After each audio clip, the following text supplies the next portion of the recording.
All right, I'm here with Sam and Ashley with Refrigeration Technologies. They've got a full line of stuff that I use. I've posted about this. Let's go through it. What do you guys have out here in front of us today? So we actually have almost everything that we stock, but if you don't know about Refrigeration Technologies, our focus is on safe chemicals. So safe for the contractor, safe for the equipment, and safe for the environment. We don't really do anything corrosive. We try to keep, again, everything safe so that you're not going to be damaging any of the equipment. Yep.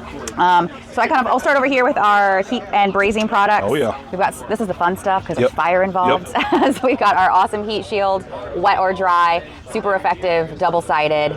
We've got some great heat putty with a dye indicator to make sure it's always, you always know when it's... A dye indicator? Okay, yeah. This is new. So it starts off this blue color. Okay. And then once you've used it and it no longer can take any more heat, it'll actually turn white. And that's how you know you need to toss that part out. Oh, that's what that does. Yeah.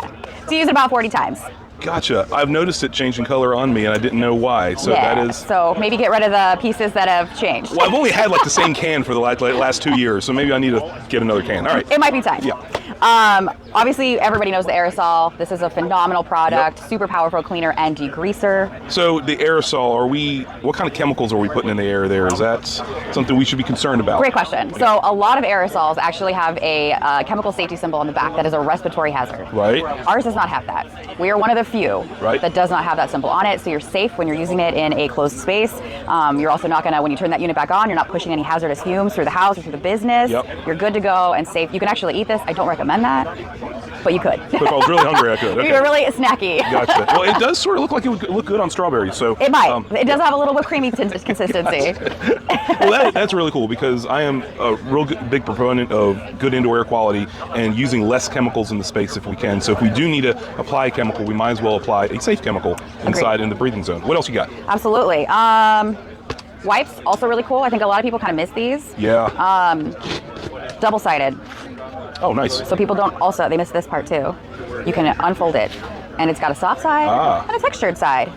They're built for your hands. Yep. Lanolin, aloe, vitamin E, won't hurt your nicks and your cuts. Wow. But super powerful enough to take roof mastic off your hands. And Nylog. I need that. Yeah, Nylog is a really important one because that stuff does not go away once you get it on you. That is awesome. All right. Coil coating for our coastal friends in case you need to recoat a coil. Oh, well, yeah, I definitely need that where I'm at. Nice. So how many coats goes on that and how? So this will be about a 1 5-ton unit. It's a permanent epoxy spray. Okay. You do, and this is one of the very rare situations where we talk about a corrosive chemical beforehand. You do need to use a brightener so you can strip the coil, etch it a little bit so that the epoxy does adhere properly. Oh, good to know. Okay.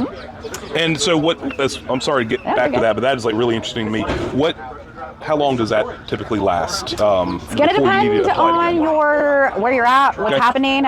We do say it's a one and done, but if you're in a very corrosive environment, so if you're getting hit constantly with salt water, or maybe you're in a pool area, once it starts to kind of chip away, then you would want to reapply it. So you'll see that physically chipping away? Yeah, it's a clear, but you'll see some remnants. Oh, good to know. As long as there's an indicator, that's good to know. Okay. Yeah.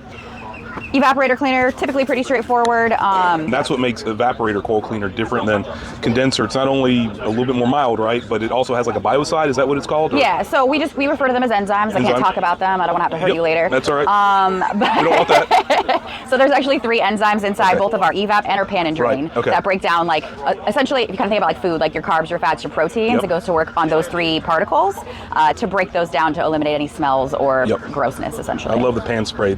Since we started using that, I have very few drain lines that clog up as long as I'm pretty consistent with applying that every preventative maintenance. Absolutely. Pan and drain I think it's a secret. If you haven't seen it, the second that you use it, you're like, wow, I've been missing out. Right. Having it be a spray gel is just so convenient. You can coat the whole pan, you can coat the drain line, you can coat the bottom 2 rows of coils. It's just easy. Also, again, everything's safe, so it's not going to hurt the pan. It's not going to degrade any of the equipment.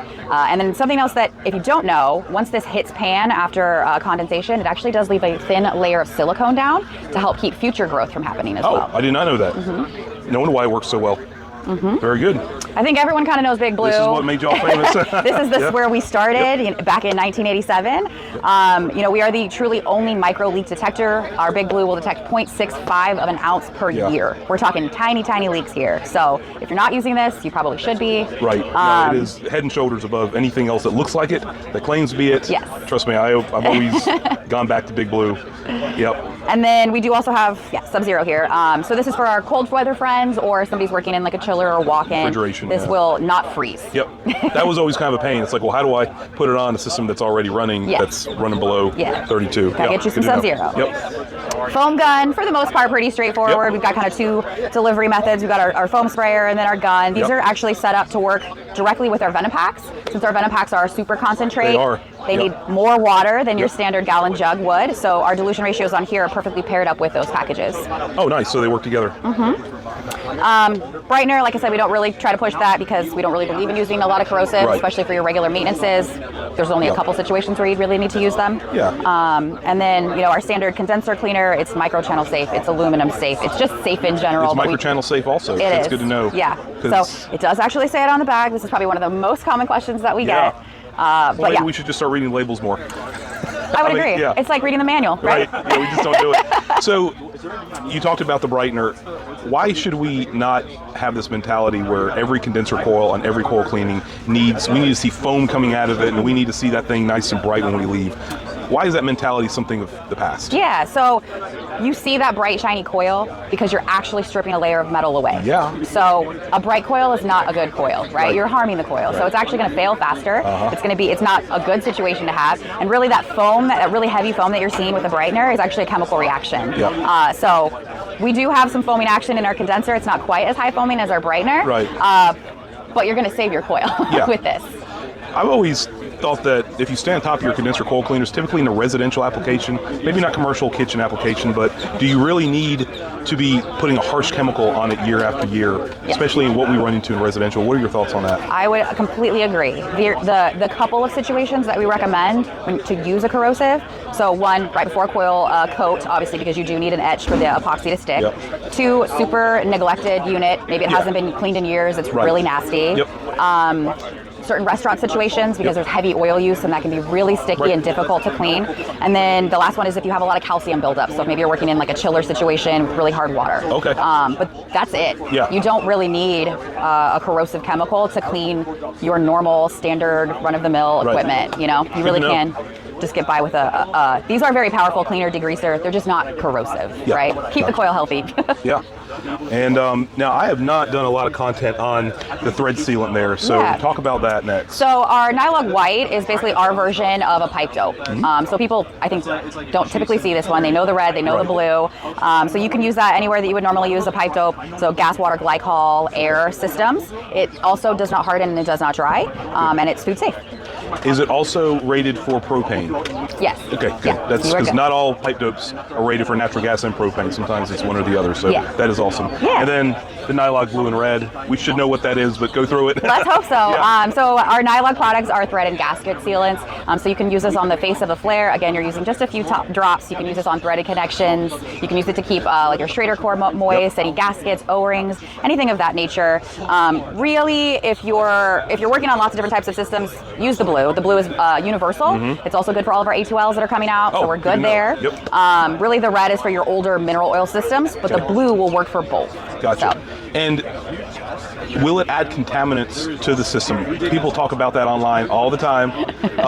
I just think we need to hear from you. Yeah, absolutely. I've had many of arguments. It is not going to contaminate the system. It is literally refrigerant oil that we have done some chemistry magic on to make it a little bit thicker. So refrigerant oil is already in the system. This stuff's made out of it. You got it. It's just a thicker version of it.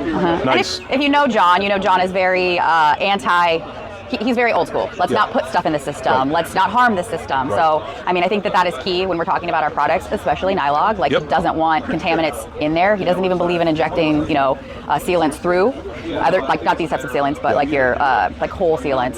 So, I guess I'll leave it with that. In that, he would never create a product that is going to harm the system. Yeah, John Passarello that's what he founded this company on, is not creating chemicals that harm technicians, because he came from the field like us. So. Exactly. Awesome. Well, thank you, Ashley and Sam.